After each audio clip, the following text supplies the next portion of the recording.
கூடியிருக்கும் அவையோர் அனைவருக்கும் என்னுடைய பேரன்பின் வாழ்த்துகளும் வணக்கமும். என்னடா இஸ்லாமிய பெண் வணக்கம் சொல்கிறாங்களெல்லாம் பார்த்து கேட்கக்கூடாது.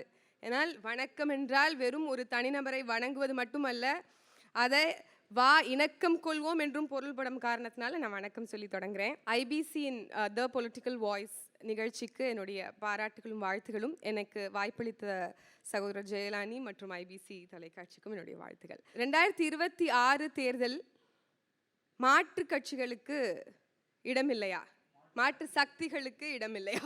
எனக்கு என்னமோ இது மாற்று சக்திகளுக்கு இடமில்லையான்னு கேட்பதற்கு பதிலாக மாற்று சக்திகளுக்கான தேவை இருக்கிறதா இல்லையா என்று வைத்திருந்தால் சரியாக இருந்திருக்கும் அப்படின்னு தோணுது. ஏன்னா 60 ஆண்டு காலமாக தொடர்ச்சியாக இந்த மண்ணில் மாறி மாறி திராவிட கட்சிகள், இருபெரும் திராவிட கட்சிகள் இந்த மண்ணை ஆண்டு வந்திருக்கிறார்கள். குறிப்பாக திராவிட முன்னேற்ற கழகமும் அண்ணா திராவிட முன்னேற்ற கழகமும் தான் மாறி மாறி வந்திருக்கிறது.